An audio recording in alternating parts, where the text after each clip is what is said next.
Creciendo en el propósito. Cuenta una historia anónima de reflexiones para el alma, que 3 árboles en la colina de un bosque hablaban acerca de sus sueños y esperanzas. El primero dijo: algún día seré un cofre de tesoros, lleno de oro, de plata y piedras preciosas, decorado con labrados artísticos y tallados finos, y todos verán mi belleza. El segundo árbol comentó: algún día seré una poderosa embarcación, llevaré a los más grandes reyes y reinas a través de los mares, e iré a todos los rincones del mundo. Todos se sentirán seguros por mi fortaleza y mi poderoso casco.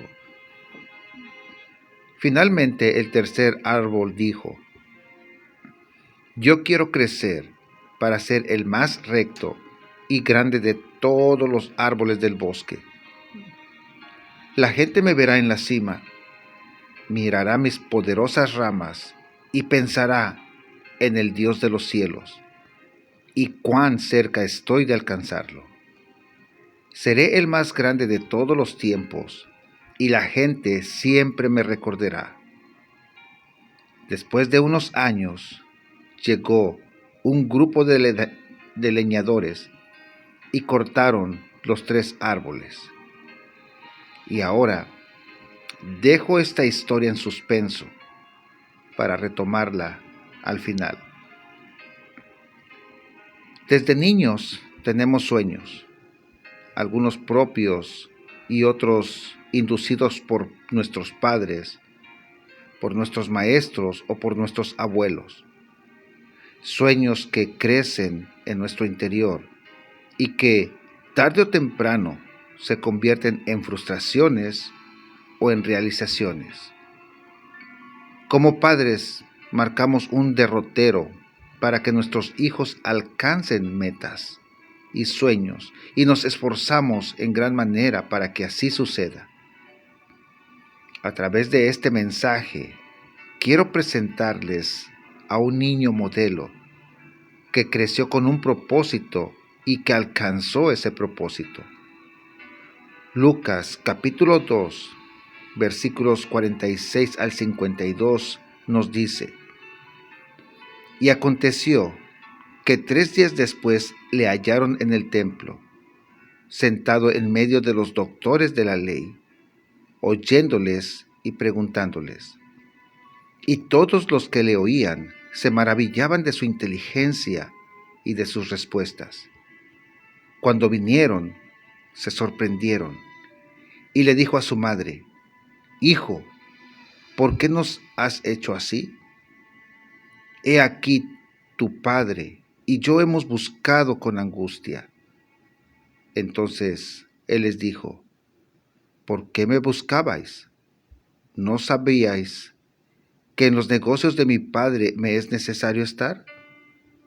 Mas ellos no entendieron las palabras que les habló, y descendió con ellos, y volvió a Nazaret, y estaba sujeto a ellos, y su madre guardaba todas estas cosas en su corazón.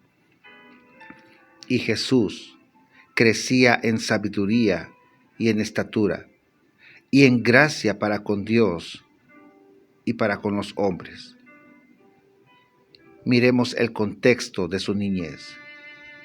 Quiero contarles que Jesús nació y creció como un niño normal de cualquier ser humano.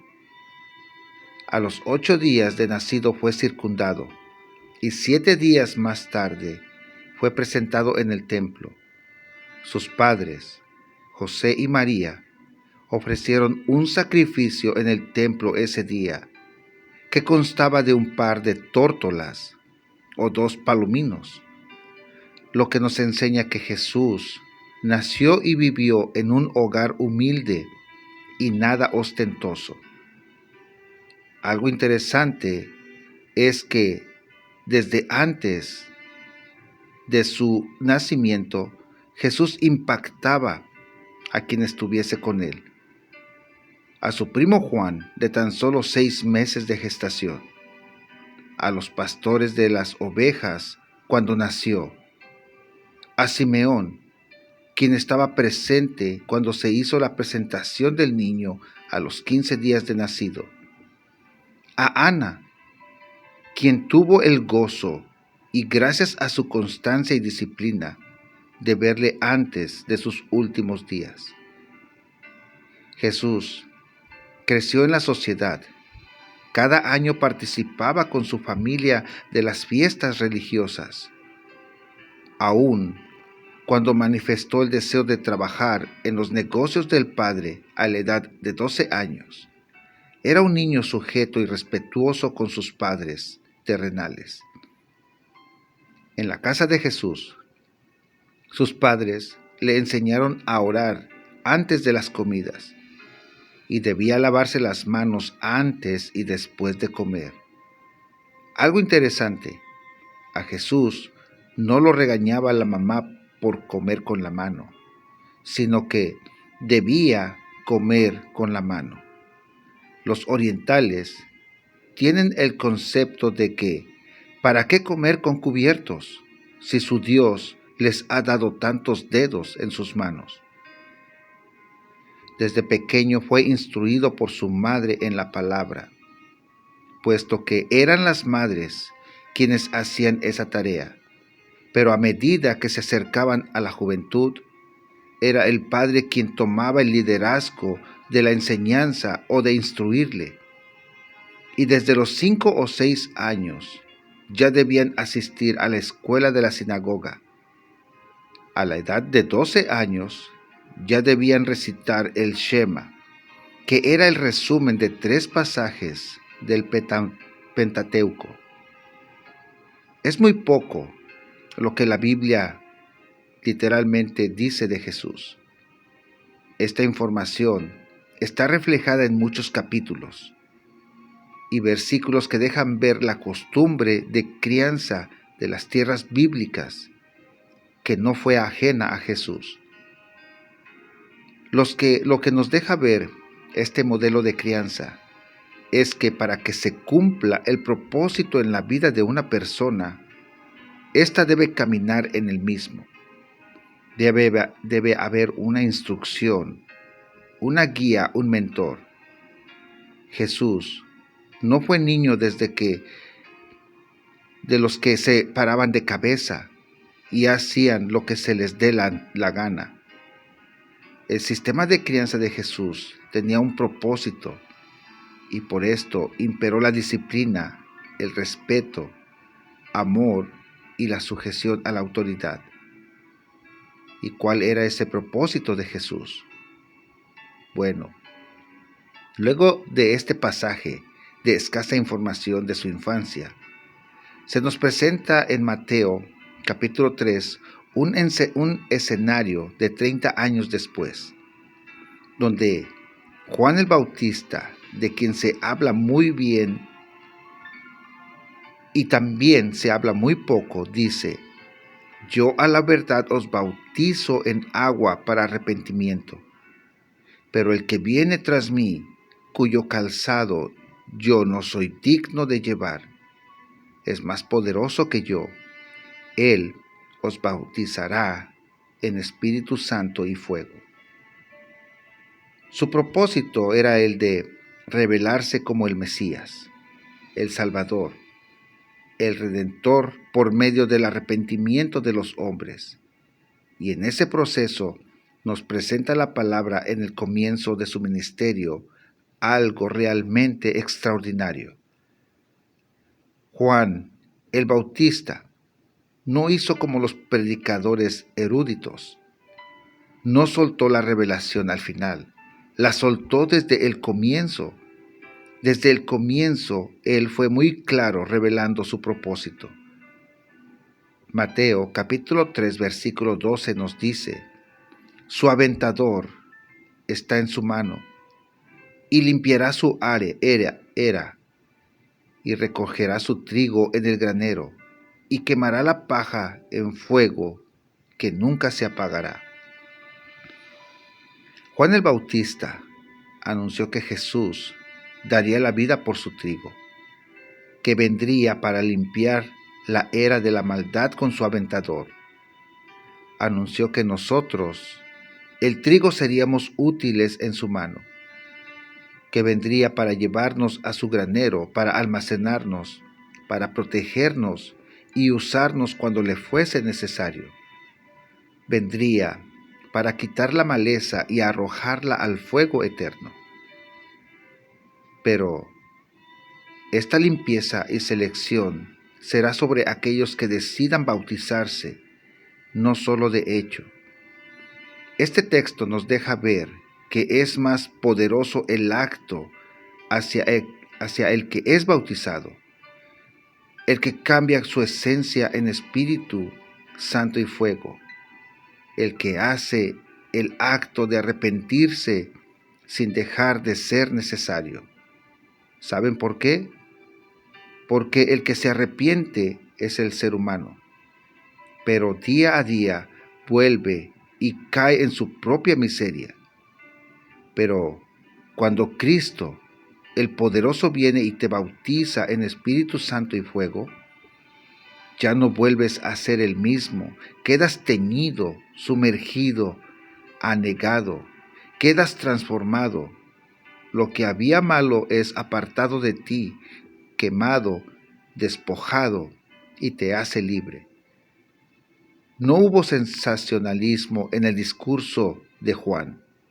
No hubo una distorsión para el propósito.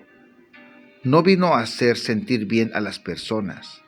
Vino solamente y anunció el propósito. De este mensaje hay dos retos. El primero es darme cuenta de, ¿estoy caminando hacia el propósito? ¿Tus hijos, tu casa, tu familia caminan en el propósito? No puedes pensar que si tu hijo tiene un llamado de adorador, debas permitirle estar tocando en los bares nocturnos. Pastor, pero es que se necesita trabajar. No puedes pensar que si, como esposos, tienes un llamado a las naciones, no prestes tu servicio en la iglesia con los más necesitados. No puedes pensar que si tienes el llamado de pastor, de apóstol, de maestro, pasen y pasen los años y ni el discipulado, liderazgo ni seminario. No podemos pensar que si queremos colocar vallado a nuestro alrededor, ni el diezmo o la ofrenda, traigamos a la casa del Rey. Camina en el propósito y haz que los tuyos caminen en el propósito. Y el segundo interrogante es si realmente estás dentro del propósito. Nuestro propósito en Dios se cumple en la medida que nuestros pasos se dirijan por el camino verdadero que es Cristo. Te sumergiste en un bautismo de agua solamente donde diste frutos de arrepentimiento y quizás has vuelto a caer día a día y luchas con las debilidades de la carne. ¿Por qué no dejar que sea Él quien te bautice con el Espíritu Santo y fuego? Que seas sumergido, anegado, teñido, transformado. Una vez que recibas el toque del bautismo con el Espíritu Santo y fuego, tus pasos serán alineados y no podrás volver atrás. Ahora, retomo la historia del comienzo para concluir. El primer árbol que quería ser un gran cofre para guardar el mejor tesoro fue convertido en un cajón de comida para animales y puesto en un pesebre cubierto de pajas. El segundo árbol, quien quería convertirse en un gran navío para llevar reyes, fue convertido en una barca de pesca que se movía en el lago porque ni siquiera era lo suficientemente grande para navegar en el mar. Y el tercero, el que no quería ser cortado, sino brillar en lo más alto de una montaña, fue cortado en largas y pesadas tablas y dejado en la oscuridad de una bodega. Pasado unos años, los árboles se olvidaron del propósito que los había sostenido. Pero cierto día un hombre y una mujer llegaron a un pesebre. Ella dio luz a un niño y lo colocaron dentro del cajón, producto del primer árbol. El hombre deseaba haber podido tener una cuna mejor para su bebé, pero ese cajón de comida para animales fue el que cumplió con el propósito.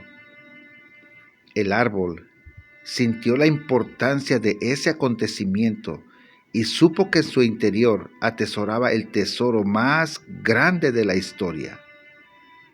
Años más tarde, un grupo de hombres entraron en la barca, aquella en la que habían convertido el segundo árbol. Uno de ellos estaba cansado y se durmió en ella. Mientras los otros navegaban, se desató una fuerte tempestad.